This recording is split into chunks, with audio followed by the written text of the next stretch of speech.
सो आज मैं एक ऐसी कंट्री के बारे में बताने वाला हूँ जिसका इकोनॉमी यूरोप की फास्टेस्ट ग्रोइंग इकोनॉमी है। Second, post study work visa भी मिलता है इसके अंदर। ये कंट्री आप सोच रहे हो कि मैं शायद यूके के बारे में बात कर रहा हूँ, बट नहीं, ये यूके के बारे में नहीं है। ये कंट्री का नाम है Ireland. So hello everyone, my name is Dharmesh. I have done MBA from BCU in Birmingham, also currently serving as student recruitment manager at Unigenius Consultants. I have helped 1,000+ students till now in the UK related to their accommodation needs, related to their jobs, even the visa queries as well. So in this video, I'm going to share Ireland study visa process in total 8 steps. अगर आपने ये पूरा video देख लिया तो आपको idea आ जाएगा कि आयरलैंड स्टडी वीज़ा की प्रोसेस कैसी होती है। इसके साथ ही साथ अगर कोई भी क्वेरीज है, कुछ भी प्रॉब्लम है, तो आप ये वीडियो के कमेंट सेक्शन में भी डाल सकते हो। उसके साथ ही साथ एक गूगल फॉर्म भी डाल दूंगा। कुछ भी क्वेरी है, कोई भी कंसर्न है, तो मुझे सीधा रीच आउट कर सकते हो, तो मैं या मेरी टीम आपको हेल्प करती है। तो before starting this video, if you are new to this channel, please like, share and subscribe this channel and let's start the video now. Now let's talk about the education system of Ireland. Ireland का education system भी similar है most of the country. तो इसके अंदर भी bachelors है, तो bachelors का भी 3 से 4 साल का कोर्स रहेगा। For the bachelors, university will accept 12th grade student from state boards, CBSE and ICSE, and for master students including MBA, this will be a 12-month course, and for the master student you will need a 3 years bachelor's degree. Now जो students STEM, finance, management subject से है या फिर वो field से है, उनके लिए तो बहुत ही अमेजिंग अपॉर्चुनिटी है आयरलैंड के अंदर। उसके साथ ही साथ आयरलैंड के अंदर आपको स्कॉलरशिप और गवर्नमेंट एड्स भी मिलती है। बहुत सारी गवर्नमेंट ऑर्गेनाइजेशन होती है जो स्कॉलरशिप प्रोवाइड करती है, और even including universities as well. So you can check out the details on the particular universities also. So now let's talk about the intakes and university. So intake similar to UK ही है।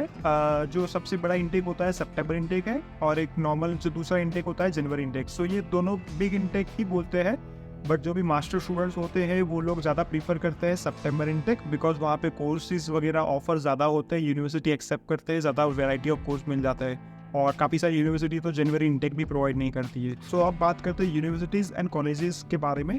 Total 34 institutions है Ireland के अंदर। उसमें majority जो भी है publicly funded universities हैं। उसमें unity college of Dublin and Trinity college of Dublin are the most popular, and these are ranked with the top 1% of worldwide higher education institutions. इसके साथ साथ दूसरी भी बहुत सारी पॉपुलर यूनिवर्सिटी एंड कॉलेजेस हैं, जिसके अंदर UCC है, TBS है, यूनिवर्सिटी ऑफ गॉलवे है। बहुत सारी यूनिवर्सिटी दूसरी भी ऑप्शंस है इसके अंदर। अब नेक्स्ट बात करते हैं प्रोग्राम्स एंड कोर्सेज की। कौन कौन से कोर्स अवेलेबल है बैचलर्स एंड मास्टर स्टूडेंट्स के लिए। काफ़ी सारे कोर्स है इसके अंदर, बट जो मोस्ट पॉपुलर कोर्स है वो business analytics, computer science, supply chain management, marketing management, finance, pharmaceutical and data science. ये सारे जो कोर्स है वो बहुत ही पॉपुलर है। मोस्टली मास्टर स्टूडेंट्स सितंबर इंटेक में ये परस्यू करने आते हैं आयरलैंड के अंदर। अब बात करते हैं यूनिवर्सिटी में अप्लाई करने के लिए क्या क्या डॉक्यूमेंट्स लगेंगे। अंडर ग्रेजुएट के लिए भी अलग डॉक्यूमेंट्स है, और जो भी पोस्ट ग्रेजुएट्स के लिए जाएंगे उसके लिए भी अलग डॉक्यूमेंट्स है। फर्स्ट स्टार्ट करते हैं अंडर ग्रेजुएट के लिए। अंडर ग्रेजुएट में सबसे पहले आएगा एकेडमिक मार्कशीट, आपका आइल्स का score, passport, CV and personal statement. और उसके साथ साथ काफ़ी सारी यूनिवर्सिटी आपको अलग से 2 लेटर्स ऑफ रिकमेंडेशन भी मांग सकती है। इवन काफ़ी सारी यूनिवर्सिटी फीस भी चार्ज करती है एप्लीकेशन की। इसके साथ ही साथ काफ़ी सारी यूनिवर्सिटी SAT और ACT स्कोर मांगती है, बट ये इंडियन स्टूडेंट्स के लिए रिक्वायरमेंट ही नहीं है, प्रॉब्लम नहीं। अब बात करते हैं पोस्ट ग्रेजुएशन डॉक्यूमेंट्स के लिए। ये भी डॉक्यूमेंट सिमिलर ही होगा अंडर ग्रेजुएट स्टूडेंट्स के लिए भी, बट इसमें जो डॉक्यूमेंट्स एडिशनल मांगते हैं वो थोड़े डिफरेंट होते। फर्स्ट आता है academic marksheets, IELTS score, passport, CV, personal statement और essays। ये तो टॉप 5 आपका सेम ही रहेगा। उसके साथ ही साथ आपका मास्टर्स का होगा कोर्स, तो उसके अंदर 2 लेटर ऑफ रिकमेंडेशन भी मांगेंगे, अदर डॉक्यूमेंट्स भी मांगेंगे, जैसे कि सर्टिफिकेशंस कुछ अलग से किया है, कोई इंटर्नशिप की है तो उसके लेटर्स हो गए, इवन आपको कोई वर्क एक्सपीरियंस है तो वो हो गया। ये सारी चीज़ें इसके अंदर भी ऐड होगा अगर मास्टर स्टूडेंट्स हो तो, अगर पोस्ट ग्रेजुएशन के लिए जा रहे हो तो। इवन MBA करने जा रहे हो या फिर कोई स्पेसिफिक कुछ कोर्स करने जा रहे हो तो उसके लिए डिफरेंट रिक्वायरमेंट हो सकती है। जैसे MBA के लिए वो GMAT स्कोर भी मांग सकते हैं, और जैसे बताया था कि एप्लीकेशन चार्जेस होता है तो उसके भी 30 से 60 यूरोस के अराउंड एप्लीकेशन चार्जेस भी रहते हैं। और अगर आपका कोई भी रीजन से डॉक्यूमेंट्स हाल में नहीं है, तो कोई भी जैसे IELTS का नहीं है, कोई भी डॉक्यूमेंट्स नहीं है, कंडीशनल लेटर भी अप्लाई कर सकते हो, कंडीशनल ऑफर लेटर। उसके बाद कंडीशनल आने के बाद आप फाइनल डॉक्यूमेंट्स देने के बाद अनकंडीशनल लेटर भी इश्यू करवा सकते हो। अब नेक्स्ट बात करते हैं डेडलाइंस की। सो डेडलाइंस का मतलब ये है कि कौन सी यूनिवर्सिटी में कब आपको अप्लाई करना है। तो 2 इंटेक मैंने जैसे बताया था, 2 मेजर इंटेक है, जनवरी और सितंबर। चाहे कोई भी इंटेक क्यों ना हो, आपको एक रफली दिमाग में रखना है time 6 to 8 months. 6 to 8 months एक आइडल टाइम है। जब भी आप अप्लाई करते हो तो बहुत सारी प्रॉब्लम्स आती है। लेट से कोई वीक है, जैसे दिसंबर मंथ में कोई अप्लाई करता है तो वो दिसंबर में क्रिसमस मंथ होता है, तो क्रिसमस के अंदर यहाँ पे सब लोग छुट्टी पे चले जाते हैं। तो वो मंथ आइडियली अगर जो 1 महीने में काम होने वाला है वो 2 महीने लगाएगा, क्योंकि उसके अंदर 15-20 दिन की तो छुट्टी रहेगी। सो आपको ये भी साथ में लेके चलना है। तो अगर आप कट ऑफ टाइम के साथ चलोगे तो ये प्रॉब्लम आएगी। डिफरेंट यूनिवर्सिटी का डिफरेंट टाइमिंग्स भी होता है। कोई यूनिवर्सिटी जल्दी आपका अप्लाई करने के लिए एप्लीकेशन ओपन करती है, कोई लीड करती है। बट आपको in short ideally 6 to 8 months का गैप रखना है, सो ईजिली सारी प्रोसेस फिनिश हो जाए। सो अब नेक्स्ट बात करते हैं tuition fees, living cost and scholarship. So सबसे पहले बात करते हैं ट्यूशन फीस की। ट्यूशन फीस के अंदर बैचलर्स की और मास्टर्स की दोनों की फीस अलग रहेगी। तो सबसे पहले बात करते हैं बैचलर्स की। बैचलर्स की जो भी डिग्री करने के लिए आपको ट्यूशन फी रहेगी 13,000 से 25,000 पर ईयर का रहता है, जो इंडियन रुपीज़ में आता है 10 लाख से 20 लाख रुपीज़। और at the same time master degree के लिए आपको 16,000 से 25,000 पर ईयर का कोर्स का रहेगा। और वो इंडियन रुपीज़ में देखने जाओ तो 14 लाख से 20 लाख तक का हो सकता है। अब ये पूरा डिपेंड करता है कोर्स पे और एक तो यूनिवर्सिटी पे। सो यूनिवर्सिटी कौन सी है और कोर्स कौन सा है उस पर डिपेंड करेगा। अगर जैसे लेट्स से अगर कोई मास्टर डिग्री का कोर्स है, जैसे MBA है या फिर डेंटिस्ट्री में है, या फिर कोई अगर ऐसा कोई कोर्स है, एक्सपेंसिव कोर्स है, तो उसकी फीस थोड़ी डिफरेंट हो सकती है। सो इसके साथ बात करते हैं लिविंग कॉस्ट। लिविंग कॉस्ट आपको पड़ेगा 10,000 से लेके 12,000 यूरो, और ये इंडियन रुपीज़ में लगेगा 8 लाख से 10 लाख के अराउंड के अंदर। सो ये पूरा चेंज हो सकता है, जैसे लेट से सिटीज़ के ऊपर, आपका एरिया के ऊपर, यूनिवर्सिटी कहाँ पे है, कहाँ पे रह रहे हो, उसके हिसाब से आपका चेंज होता रहेगा। बट एवरेज आपको रफली आइडिया पता है कि 8 से 10 लाख का इंडियन रुपीज़ में खर्चा हो सकता है लिविंग कॉस्ट पे। अब बात करते हैं स्कॉलरशिप्स की। तो स्कॉलरशिप के अंदर नॉर्मली सारी universities average 2 lakh rupees, Indian rupees में बात कर रहा हूँ, 2 लाख रुपीज़ से फी वेवर तक की स्कॉलरशिप देती है।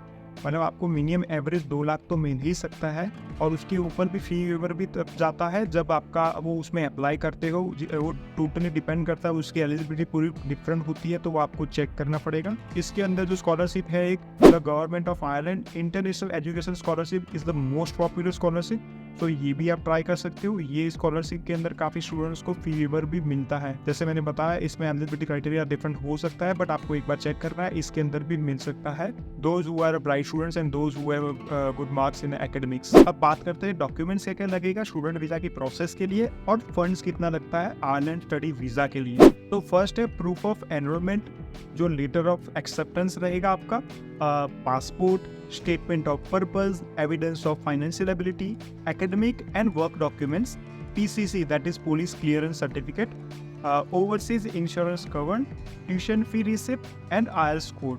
तो ये सारे डॉक्यूमेंट्स आपको दिखाने पड़ेंगे स्टूडेंट वीज़ा एप्लीकेशन के लिए। अब इसके साथ ही साथ आपको 2 और चीज़ ध्यान में रखनी है, जैसे फंड्स। तो फंड्स आपको 10,000 यूरोज दिखाने पड़ेंगे आपके बैंक अकाउंट के अंदर, और एट द सेम टाइम आप अगर जब यहाँ पे आते हो तो आपकी ट्यूशन फीस होती है जो मिनिमम से मिनिमम 50% पे करके आनी पड़ेगी, उसके सिवा आप यहाँ पे नहीं आ सकते। इसके साथ ही साथ आपको वीज़ा फीस भी लगेगी। जो सिंगल एंट्री वीज़ा अप्लाई कर रहे हो तो 60 यूरोज लगेगा, और मल्टीपल एंट्री वीज़ा अप्लाई कर रहे हो तो 100 यूरोज लगेगा। और जैसे मैंने पहले भी बताया था, 6 to 8 मंथ्स का गैप होना चाहिए जो भी आप अप्लाई कर रहे हो। सो आइडियली जब आप वीज़ा अप्लाई कर रहे हो उसके भी 3 महीने पहले अगर अप्लाई करते हो तो वो ईजी और अच्छा ऑप्शंस रहेगा, क्योंकि आपकी डेडलाइन भी मिस हो सकती है। सो इसीलिए मैंने पहले बताया था 6 to 8 मंथ्स का आपको टाइम रखना है एडवांस में। अब बात करते हैं पार्ट टाइम जॉब की, पोस्ट स्टडी वर्क वीज़ा और डिपेंडेंट्स के बारे में। सो पार्ट टाइम जॉब्स भी सिमिलर टू यूके ही आपका स्ट्रक्चर रहेगा। 20 आवर्स पर वीक आपको ड्यूरिंग द टर्म टाइम आपको करना है, और 40 आवर्स वैकेशन के ड्यूरेशन में करना है। जैसे यूके के अंदर आपका NI नंबर होता है, वैसे यहाँ पे PPS नंबर होता है। इसके बगैर आप वहाँ पे काम स्टार्ट नहीं कर सकते हो। और at the same time UK में भी आपको सैलरी लेने के लिए यूके का बैंक अकाउंट नंबर चाहिए, वैसे ही आपको आयरलैंड में भी वहाँ का बैंक अकाउंट नंबर चाहिए। सो वो भी आपको मैंडेटरी ओपन करना पड़ेगा। द मोस्ट पॉपुलर जो बैंक है बैंक ऑफ आयरलैंड है, और एवरेज पार्ट टाइम सैलरी जो होती है 12 to 16 पर आवर होता है। अभी की सिचुएशन के हिसाब से पार्ट टाइम जॉब सब जगह पे थोड़ा बहुत टफ रहता है, मार्केट कम्पिटिटिव हो गया है। बट इसके अंदर आपके पास रेफरेंसेस है, या फिर कोई जानने वाला है, या फिर आप रिगरसली जाके डोर टू डोर नॉक करोगे तो पार्ट टाइम जॉब इजीली मिल सकती है, अगर ये सब कुछ करोगे तो।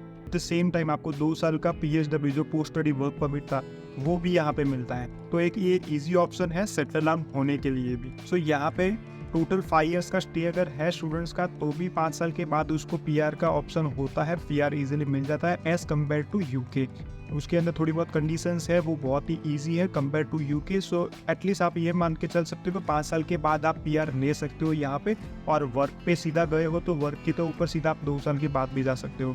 अगर वर्क परमिट के बारे में कैसा आयरलैंड का वर्क वीज़ा लगता है, कैसे उसमें सेल्फ स्पॉन्सर कर सकते हैं, वो भी बहुत सारी चीज़ें हैं, वो भी एक वन ऑफ द ऑप्शन है। जिसके पास अच्छा एक्सपीरियंस है या अच्छे लेवल पे काम करते हो इंडिया में या कोई भी कंट्री में, तो उसके लिए भी अगर कोई इन्फॉर्मेशन चाहिए तो मैंने वीडियो उसके लिए भी अलग से बनाया हुआ है, वो वीडियो भी आप जाके देख सकते हो। तो सीधा वर्क वीज़ा भी अप्लाई कर सकते हो और उसके अंदर आप सीधा 2 साल के बाद आप PR भी अप्लाई कर सकते हो। सो फाइनली आई होप कि आपको ये वीडियो पूरा पसंद आया होगा। सारी इन्फॉर्मेशन मैंने बता दी है A to Z step by step, 1 से 8 स्टेप में मैंने सारी चीज़ें बताई है।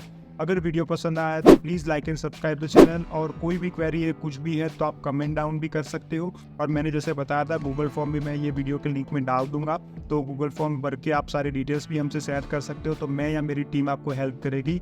और UK आना है तो UK के लिए भी, और UK के अलावा अगर आयरलैंड ही सोच रहे हो तो मैंने जैसे बताया बहुत ही अच्छा ऑप्शन हो सकता है करंट सिनेरियो के हिसाब से। सो आयरलैंड के लिए भी हेल्प करेंगे हम लोग। So thank you so much, bye bye.